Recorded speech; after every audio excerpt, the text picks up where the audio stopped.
You're watching America This Morning, America's #1 early morning news. North Korea has drawn a bullseye on America.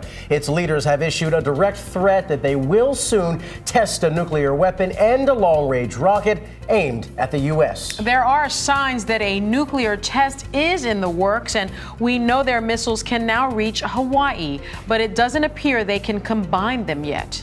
Defense Secretary Leon Panetta says the U.S. is ready, though, to meet any provocation.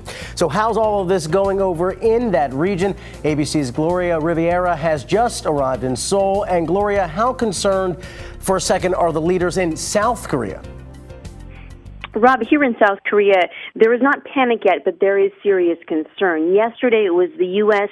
Today, North Korea directed its threats in this direction. North Korea warned there would be, quote, strong physical countermeasures against South Korea if it takes direct part in the tougher U.S.-backed sanctions recently passed at the UN.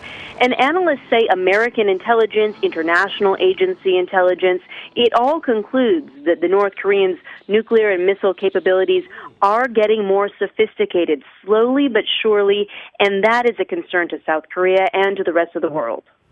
Well, Gloria, what does all this tell us about the North's new leader, Kim Jong-un?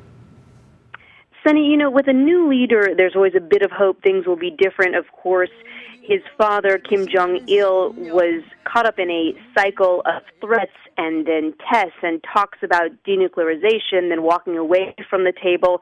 It looks as if Kim Jong-un, the new leader, is following in his father's footsteps, unfortunately. North Korea appears to have turned its back on restarting six-party talks. The one country with an influential card to play here is China, North Korea's one ally.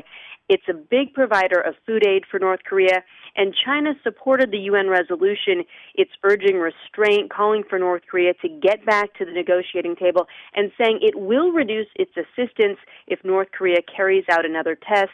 That is not what Kim Jong-un wants to hear, but it's new, and many are hoping it doesn't fall on deaf ears. A provocative action, certainly with the eyes of the world now, again, on that country. ABC's Gloria Riviera live for us in Seoul, South Korea. Thanks, Gloria.